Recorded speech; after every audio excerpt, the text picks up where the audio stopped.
My girlfriend doesn't want my family at the wedding. What do I do? Hello. Backstory. My girlfriend mom died 4 years ago. Unfortunately, I never got the chance to meet her. I am a huge family man. My nuclear family and I are extremely close. I love them with all of my heart, and sharing wedding day with them is extremely important to me. Recently we've decided to get married, and when talking about the wedding, my girlfriend doesn't want my family anywhere near it and just wants to elope because she feels having my mom there will only remind her of what she doesn't have. I've suggested therapy for us, but no luck. I feel so stuck, and I can't bring someone into my family who doesn't want to be part of it. That's a non-negotiable. It seems like she hasn't processed her mother's death, and to be honest, if family is super important to you, this may not be the time for a wedding. I am not saying end it, but she really needs therapy, and especially if she is going to heal enough to be able to be part of your family the way you hope.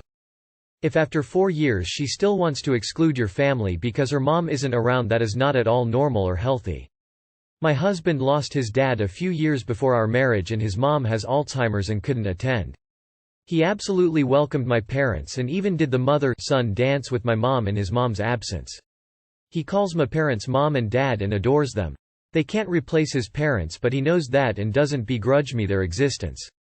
She needs a therapy to process her grief. Problem is not the wedding. Wedding is not mandatory after all. Problem is she and her relationship with your mom. You wife should be able to be around Mill and future grandma. She needs grief consoling. What happens if you do elope and have a kid?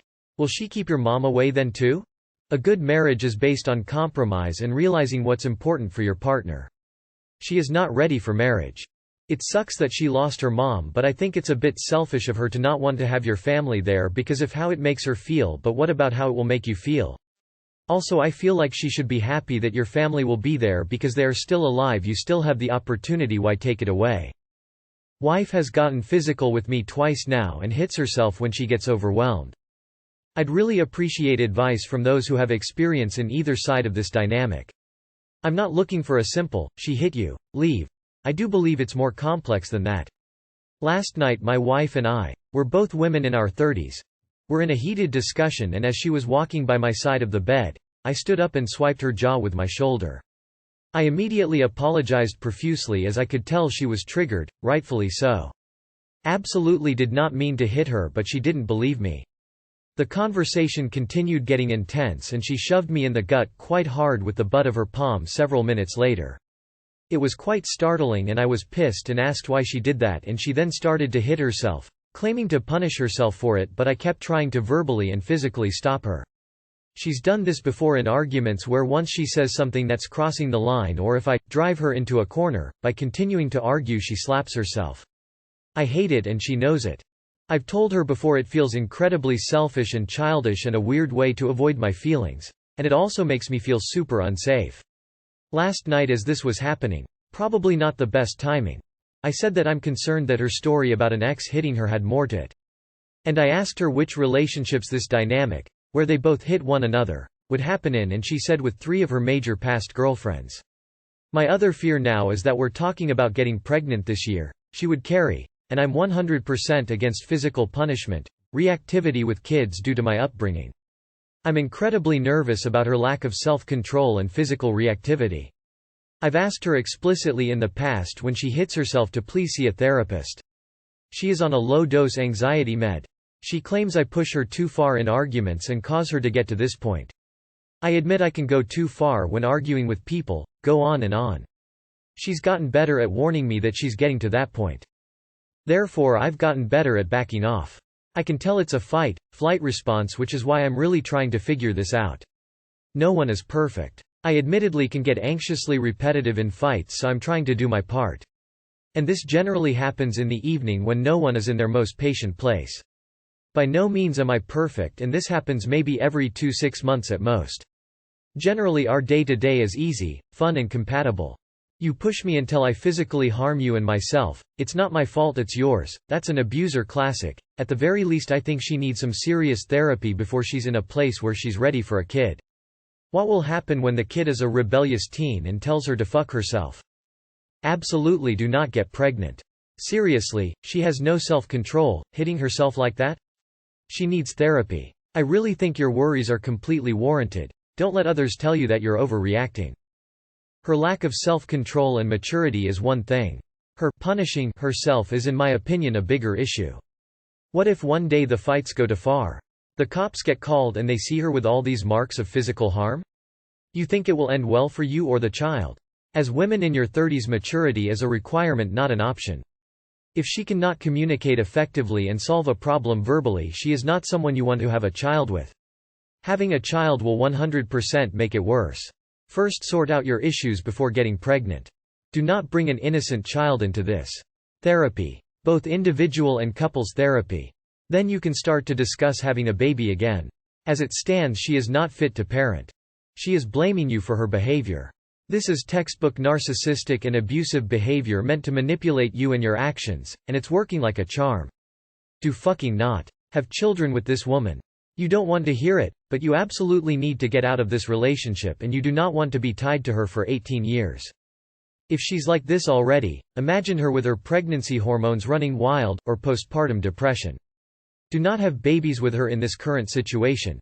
New babies are incredibly stressful on the parents and on the relationship itself. This happens maybe every 2-6 months at most. Domestic abuse is a problem in the lesbian community just as much as in heterosexual relationships, and even once is too much. Never mind every 2-6 months, so it's actually every 2? Has she been evaluated for borderline personality disorder? Either she seriously gets therapy now and gets her meds adjusted, if necessary, or you should consider getting out. I introduced my boyfriend to my family and they blindsided him during dinner.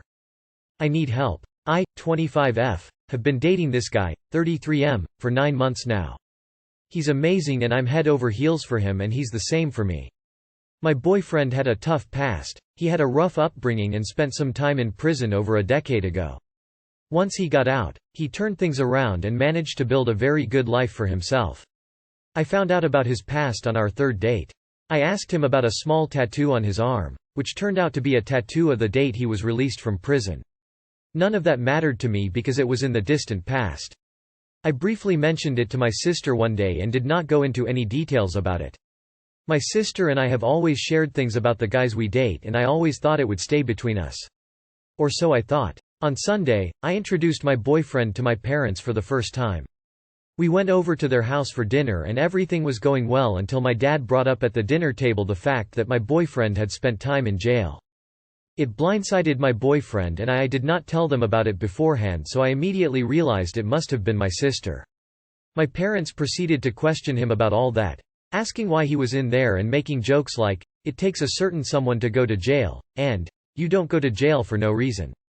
Those things were said in a jokingly way, but it felt condescending and I'm sure my boyfriend felt it too. We ended up cutting dinner short and I had an individual conversation with my dad and basically told him that what they did wasn't cool and that I was mad. He kept saying they were joking, but it didn't feel that way. I apologized to my boyfriend on our way home and he just said, "It's okay, babe.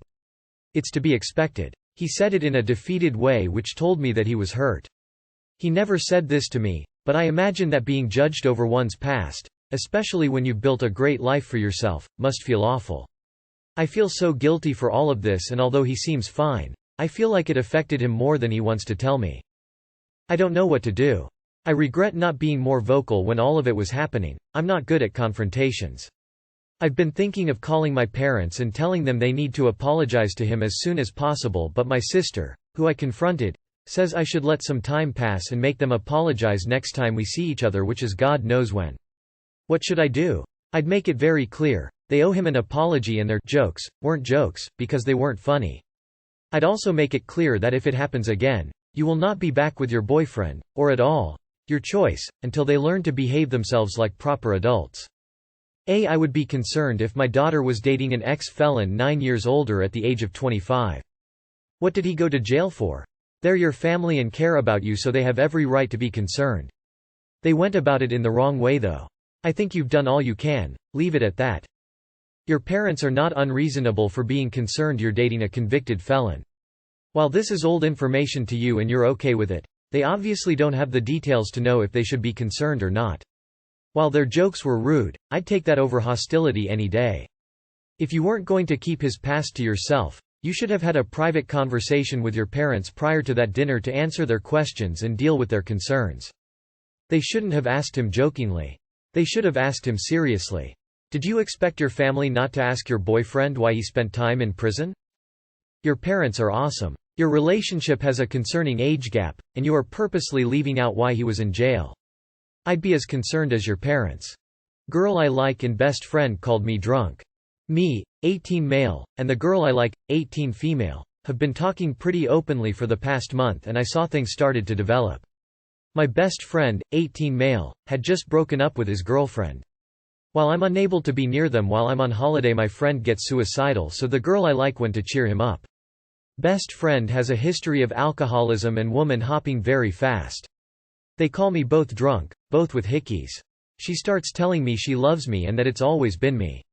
I tell them both to sober up and not speak to me until they're thinking straight.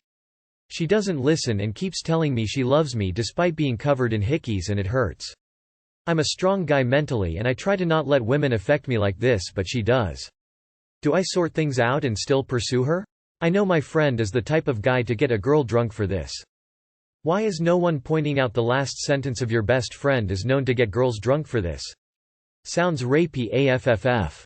Okay, hold on. Your best friend is known to get girls drunk for sex. That's disgusting and predatory behavior. Nah, fuck these people. No best friend would get drunk and make out with a girl his friend is pursuing. And she's throwing around claims that she loves you while making out with other guys. By her claims, she's already cheating on her love for you with other guys. You have a rapist best friend. Maybe you shouldn't invite them to talk to you. Your best friend gets girls drunk to sleep with them. Dude, you don't need a girlfriend, or this best friend. You need a reality check. Get both of these garbage people out of your life and move on. You're friends with a sexual predator. Anyone who gets people drunk to make them easier to manipulate is a complete garbage person. And have a crush on someone who would go through a heavy makeout session with someone else before confessing their love to you. I'm sorry it hurts and you should take the time you need to process this, but neither of these people are worth keeping in your life going forward, as friends or anything else. You're so young, you'll meet new and better people if you are willing to do the work to mature and grow. It's daunting but better than clinging to this sinking ship.